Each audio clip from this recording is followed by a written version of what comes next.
Shalom à tous. Nous sommes très proches de cette fin des temps dont parlent les Écritures, où tout va finir par se dévoiler et les lumières de l'en haut vont venir éclairer les nations. En ces temps que nous vivons, ils sont de plus en plus nombreux les chrétiens qui reviennent au fondement du vrai christianisme, délaissant par là même les églises qui ont choisi une voie de fausse doctrine et d'idolâtrie. Il n'y a pas de jugement de ma part, et je ne condamne personne aux flammes de l'enfer. C'est juste un constat d'un croyant qui a eu le courage de se remettre en question. Comment réagissent les Juifs devant ce phénomène d'un intérêt croissant des gens des nations pour leur religion? Bien entendu, ils ne peuvent pas reconnaître la figure de ce Jésus romain tel que les églises le présentent, comme le Messie. N'oubliez pas qu'ils ne connaissent les enseignements de Yeshua qu'au travers du discours des chrétiens.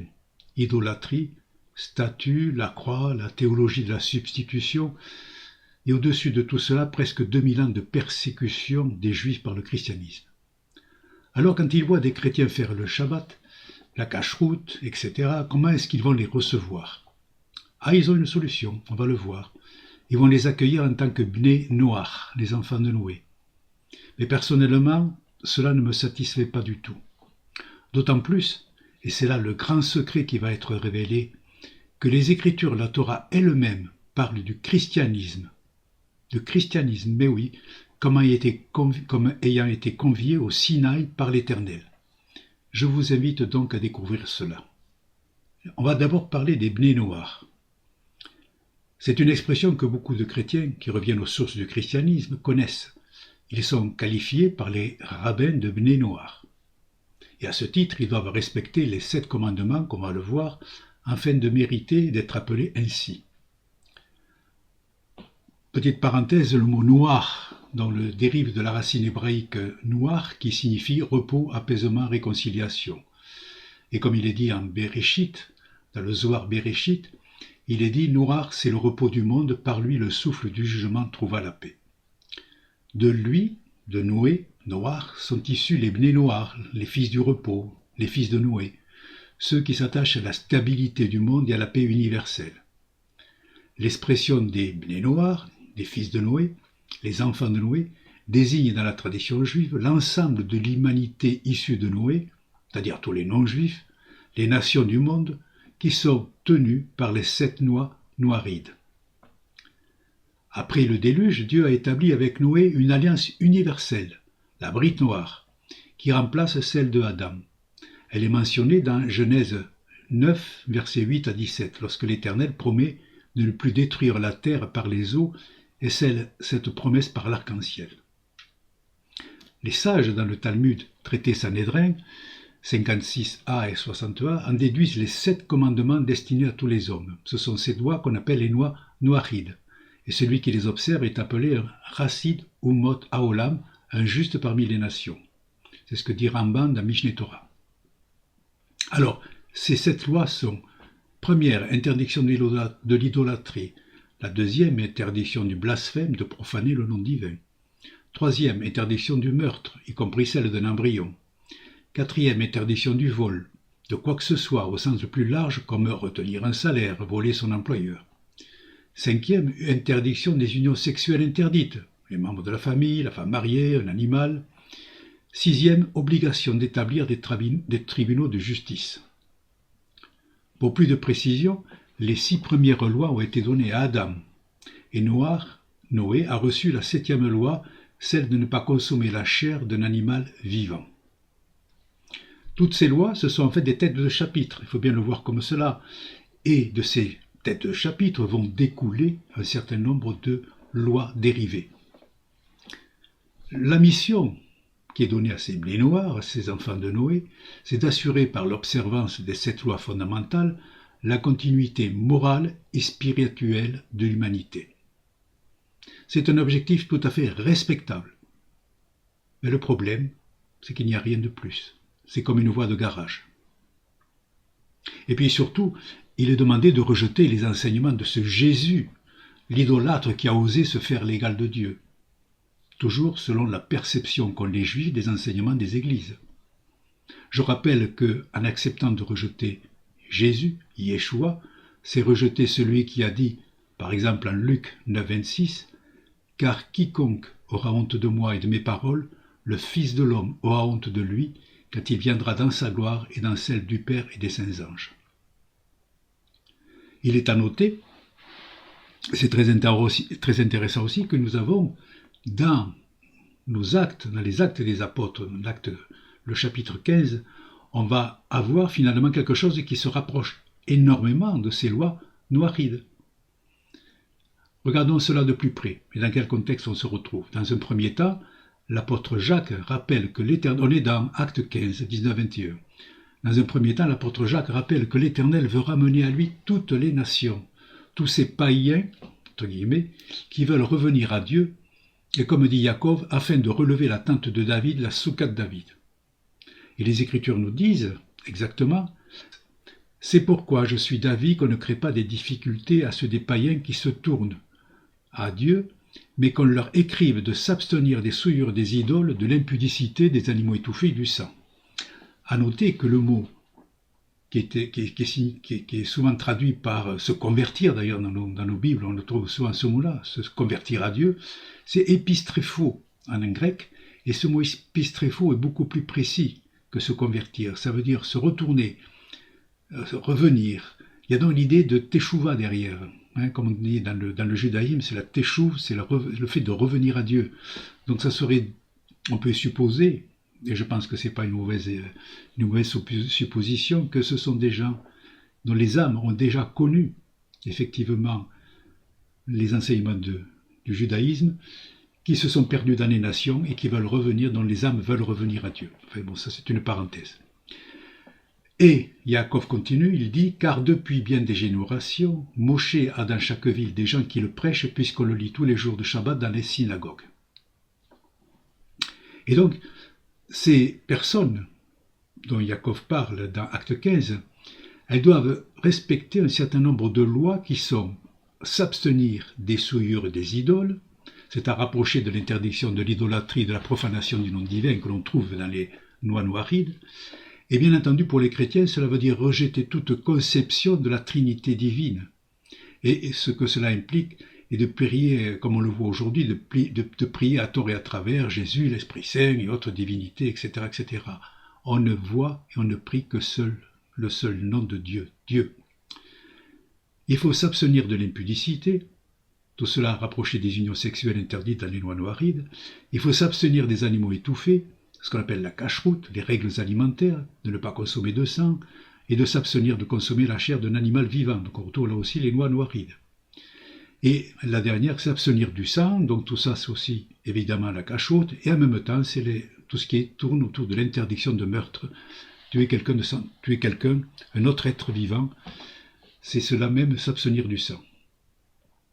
Mais, donc on voit que toutes ces lois qui ont été dictées dans Acte 15, qui s'adressent donc aux païens, qui reviennent effectivement aux enseignements de la Torah, ils ont quand même un commandement de plus. Bien souvent on ne parle pas, on évoque très peu ce commandement, entre guillemets, dans les enseignements des églises. C'est le verset 21, il est dit « Car depuis bien des générations, Moïse a dans chaque ville des gens qui le prêchent, puisqu'on le lit tous les jours de Shabbat dans les synagogues. » C'est ce qui est dit. Les prosélytes qui reviennent effectivement au commandement de la Torah doivent aller à la synagogue le Shabbat et pas le dimanche, écouter, étudier la Torah. Et cela présuppose que l'on respecte le Shabbat, un jour de repos, afin de pouvoir aller à la synagogue. En fait, autrement dit, c'est progresser dans le chemin du retour au fondement des lois divines afin de changer et de devenir un vrai disciple de Yeshua.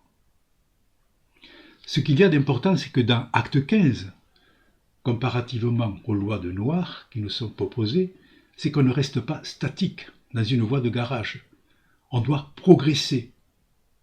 On commence par appliquer certaines lois de base, je dirais, qu'on retrouve d'ailleurs dans le Lévitique. Vous reprenez les enseignements de Soukha David sur le sujet. Tout est noté dans le Lévitique. On retrouve ces mêmes lois qui s'adressent d'ailleurs dans le Lévitique aux Juifs et aux nations. Et donc on voit que ces lois, qui sont juste une porte d'entrée pour revenir à l'Éternel, ça va nous conduire maintenant à aller étudier la Torah, donc à progresser dans la connaissance de la parole de Dieu afin de le connaître mieux et de le servir. Comment voulez-vous servir quelqu'un si vous ne savez pas ce qu'il attend de vous? C'est cela, la Torah. Ce n'est pas quelque chose de dépassé, ce n'est pas quelque chose qu'il faut rejeter. La Torah, c'est ce qui nous permet, c'est le chemin, c'est l'instruction, d'ailleurs Torah veut dire instruction, c'est l'instruction qui nous permet d'être serviteurs de l'Éternel. Et en le connaissant, et en connaissant ce qu'il attend de nous. Alors, est-ce que cela veut dire donc devenir comme un juif? Cela avait du sens à l'époque, puisque ce christianisme naissant est considéré comme une voie à l'intérieur du judaïsme.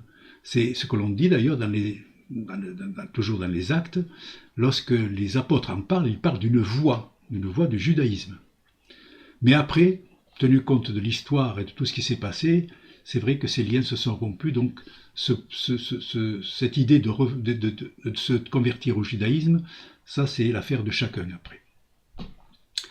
Maintenant, je vais arriver au cœur du message. Parce que finalement, cette révélation du message que je souhaitais vous passer aujourd'hui, c'est que le christianisme est mentionné dans la Torah, expressément. On va voir comment. C'est un verset qui est fondamental. C'est dans le livre de Deutéronome, ça s'appelle Devarim en hébreu, dans la paracha Nitzavim, c'est-à-dire au chapitre 29. Pour situer en gros le passage, chapitre 29, ce sont donc tout ce qui est Devarim, tout ce qui est Deutéronome, ça parle des derniers moments de Moïse sur cette terre, de Moshe. L'Éternel lui a annoncé qu'il allait rejoindre ses pères, autrement dit, il va quitter ce monde, comme l'a fait avant lui, son frère Aaron et sa sœur Myriam. Avant tout cela, un bon pasteur qu'il est, un bon berger qu'il est, il va reprendre les enseignements de la Torah et rappeler à son peuple, aux Hébreux, tous les événements qu'ils ont connus et leur donner les dernières recommandations. Ce peuple qui vient d'entendre les 98 malédictions dans la paracha Kitavo, il a eu peur, il a eu très peur. Mais Moshe va les rassurer par ses paroles. Donc on est chapitre 29 au verset 9. Écoutez bien. Vous êtes debout aujourd'hui, vous tous devant l'Éternel votre Dieu, vos chefs, vos tribus, vos anciens, vos officiers, tout homme d'Israël. Vos enfants, vos femmes et l'étranger, ici c'est le converti, le guerre, l'étranger qui est dans tes camps, depuis le fendeur de ton bois jusqu'au puiseur de ton eau, afin d'entrer dans l'alliance de l'Éternel ton Dieu, et dans son pacte solennel que l'Éternel ton Dieu conclut avec toi en ce jour, voulant te constituer aujourd'hui pour son peuple, et lui-même être ton Dieu, comme il te l'a déclaré, comme il l'avait juré, à tes pères Abraham, Yitzhak et Yaakov. Déclaration totalement solennelle de Moshe au peuple. Tous ceux qui sont cités là, dans cette liste, sont appelés à rentrer dans le peuple de Dieu. Ces versets sont remplis de tas de mystères et d'interprétations dans le Zohar, et ça pourrait faire l'objet d'un cours complet, même de plusieurs cours complets, mais ce n'est pas l'objet de cet enseignement. Je vais juste retenir un point que signale le Zohar. Dans toute cette liste de personnes, on a 10 groupes. Et comme toujours, le chiffre 10. On a les chefs, les tribus, les anciens, les officiers et les hommes, ce qu'on appelle les 5 degrés supérieurs, et que le Zohar dit être à droite. Ensuite, on a les femmes, les enfants, les femmes, les convertis, le fendeur de bois et le puiseur d'eau. Ce sont les 5 degrés inférieurs qui sont à gauche. C'est tout ce qu'on doit savoir pour l'instant. L'essentiel de ce message, c'est quoi? Dans ces 10 groupes, il y en a 2 qui attirent l'attention. Le fendeur de ton bois jusqu'au puiseur de ton eau. Pourquoi est-ce qu'on a utilisé une périphrase pour désigner ce qu'on aurait pu appeler finalement les serviteurs? Alors on va faire une analyse en suivant les règles du Pardes, c'est-à-dire les 4 règles d'interprétation des Écritures. Au niveau Pshat, donc le niveau qui est le niveau le plus bas en quelque sorte, qui est le niveau littéral, on parle ici d'un bûcheron et d'un porteur d'eau. Très bien. Pour les sages d'Israël, dans le Midrash Tanhuma, il rappelle que ces bûcherons et puiseurs d'eau étaient probablement les Givonim. C'est un peuple cananéen qu'on trouve par exemple cité dans Josué 9. Et ces Givonim, ils avaient trompé Josué en faisant un faux traité de paix avec lui, et ensuite ils ont été condamnés pour être des bûcherons, des porteurs d'eau, et pour servir à l'autel de Yudke Vavke, à l'autel d'Adonai, de Hachem. Tout ça, c'est dans Josué 9, 21, 27. Il y a une question que je me pose là-dessus. Je dis, d'accord, très bien, pour les sages d'Israël, il n'y a pas de problème, ce sont les Givonimes, etc. Mais moi, je me dis, mais finalement, ces Cananéens, est-ce qu'ils faisaient partie vraiment du peuple de Dieu? Est-ce que Moïse a parlé de ces Cananéens alors que les Hébreux allaient envahir le pays? C'est déjà une question. Alors maintenant, on va regarder le niveau Remetz, le deuxième niveau, qui est le niveau allusif. Et là, on commence à y voir un peu plus clair. Puisqu'on parle du coupeur de bois et du porteur d'eau, on parle de bois et d'eau. Dans un autre verset de Deutéronome, il est dit, c'est dans Deutéronome 4, 28, il est dit « Et là, vous servirez des dieux, ouvrage de main d'homme », ça c'est dans la malédiction que reçoivent les Hébreux. « Et là, vous servirez des dieux, ouvrage des mains d'homme, du bois et de la pierre qui ne peuvent ni voir, ni entendre, ni manger, ni sentir. » Et ce que précise ce Midrash sur ces dieux, ouvrage de main d'homme, c'est le bois, c'est une image du christianisme, et la pierre, c'est une image de l'islam. Donc voilà, dans ce verset, les sages d'Israël disent que les Hébreux, que Israël, que les Juifs vont devoir servir, ou vont finalement se convertir, pour certains, au christianisme et d'autres à l'islam, le bois et la pierre. Donc on revient maintenant à notre verset, dans la parole de Moshe, et donc le bois, le coupeur de bois, on va dire, c'est la croix. Toujours en parallèle avec ce verset dont je viens de parler. Et évidemment, lorsqu'on parle de l'eau, pour nous c'est évident, les chrétiens, on dit que ça représente le baptême. Au niveau de Drash, c'est-à-dire au niveau qui est le niveau finalement des études, pour faire simple, on dit que le baptême, l'eau et la croix, le bois, sont dans toutes les églises, quelle que soit leur dénomination, le point commun. C'est le fondement de la théologie des églises chrétiennes. L'eau et le bois, la croix. Et maintenant on arrive, alors pour l'instant, si on retient les 3 premiers degrés de ce pardès, le bois et l'eau, ça pourrait donner lieu à des interprétations dans le Zohar, etc., qui n'auraient que peu de relation avec le christianisme. Mais maintenant on va voir quelque chose d'extraordinaire, parce qu'on va rentrer dans le niveau sod, le secret, c'est-à-dire celui du Zohar et des instruments du Zohar, en particulier de la Gematria, sachant que la Gematria, pour ceux qui ne le connaissent pas, c'est le fait d'utiliser, comme chaque lettre en hébreu a une valeur numérique, au travers de l'addition de chaque lettre, on obtient un chiffre, et ce chiffre est à rapprocher avec d'autres paroles en hébreu qui ont la même valeur numérique. On va vous donner tout de suite un exemple à propos de cela. Donc, on a cette phrase, on a cette partie de verset qui dit « Celui qui abat tes arbres jusqu'à celui qui puise ton eau ». Et en hébreu, c'est « Merotev, ad seicha, ad shoev, mei mecha ». La valeur numérique, en additionnant toute la valeur des lettres de cette expression, donne 746. Et cette valeur numérique de 746 est égale à Natsrut, qui veut dire christianisme. La Gematria ne laisse aucun doute. C'est mathématiquement démontré que nous avons dans cette expression, le coupeur de bois et le puiseur d'eau, une allusion au christianisme, dont le nom ne sera créé que plus de 1400 ans après ces événements. Et pour en rajouter encore, Moshe va préciser qu'il parle non seulement au présent, mais aussi à ceux qui viendront après. Là aussi, dans le Zohar, on va avoir des explications extraordinaires, et toutes vraies. Mais pour nous, chrétiens, écoutez ce que dit Moshe. Ce n'est pas avec vous seuls que j'institue cette alliance et ce pacte, mais avec ceux qui sont aujourd'hui placés avec nous en présence de l'Éternel notre Dieu, et avec ceux qui ne sont pas ici à côté de nous en ce jour. On peut, comme je disais, se raccrocher au Zohar pour comprendre cela, et c'est vrai que le Zohar a donné des explications toutes vraies. Mais en même temps, en ce qui nous concerne, nous chrétiens, on peut appliquer ces paroles à ce qui arrivera quand le message de Yeshua sera annoncé aux nations. Il n'y a rien d'autre à rajouter. La Torah parle bien du christianisme comme faisant partie du peuple de Dieu. Mais attention, il y a quand même quelque chose qu'il faut retenir aussi, dans un verset qui précède ce dont on vient de parler. C'est une introduction de ces versets. Il est dit, en Deutéronome 29:8, « Observez donc les termes de cette alliance et mettez-les en pratique, si vous voulez réussir dans toutes vos œuvres. » Moïse nous dit d'observer les termes de cette alliance et de les mettre en pratique. C'est la condition pour rester dans le peuple de Dieu. Et c'est en cela que la voie du christianisme, déviée par les enseignements de Ésav, est tombée dans l'idolâtrie. Je vous renvoie à tous les enseignements et tous les messages de Soukat David, de la Yeshiva Soukat David sur ce point.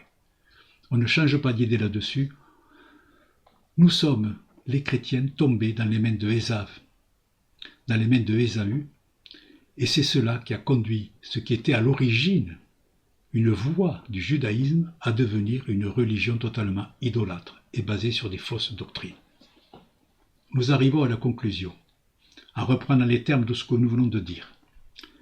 Le judaïsme traditionnel offre aux chrétiens qui reviennent aux enseignements de la Torah un degré de Bnei Noach. C'est une distinction, mais ça ne va pas plus loin. Et surtout, on n'est pas considéré comme faisant partie du peuple de Dieu, celui qui a reçu la Torah au Sinaï. Alors que les paroles de Acte 15, qui sont confirmées par Deutéronome 21 d'ailleurs, nous disent que les chrétiens qui reviennent à la Torah doivent retrouver leur place dans le peuple qui a reçu la parole de Dieu. Yeshua n'a pas dit autre chose. Il n'est pas venu séparer les croyants, il n'est pas venu créer une religion qui s'opposerait à la religion juive. Au contraire, il est venu chercher ceux qui se sont perdus, à commencer par Éphraïm, pour les ramener dans le sein du peuple de Dieu où il doit retrouver sa place. Qu'est-ce qu'un chrétien? Qu'est-ce que doit être un chrétien? Un croyant en Dieu, Dieu un, qui étudie la Torah pour la mettre en pratique et qui reconnaît en Yeshua le Mashiach, le Messie, venu rechercher son peuple, le degré du Mashiach ben Yosef, le Mashiach fils de Joseph. Et ce chrétien ne prie que le Dieu un, il ne prie pas une trinité ou quoi que ce soit.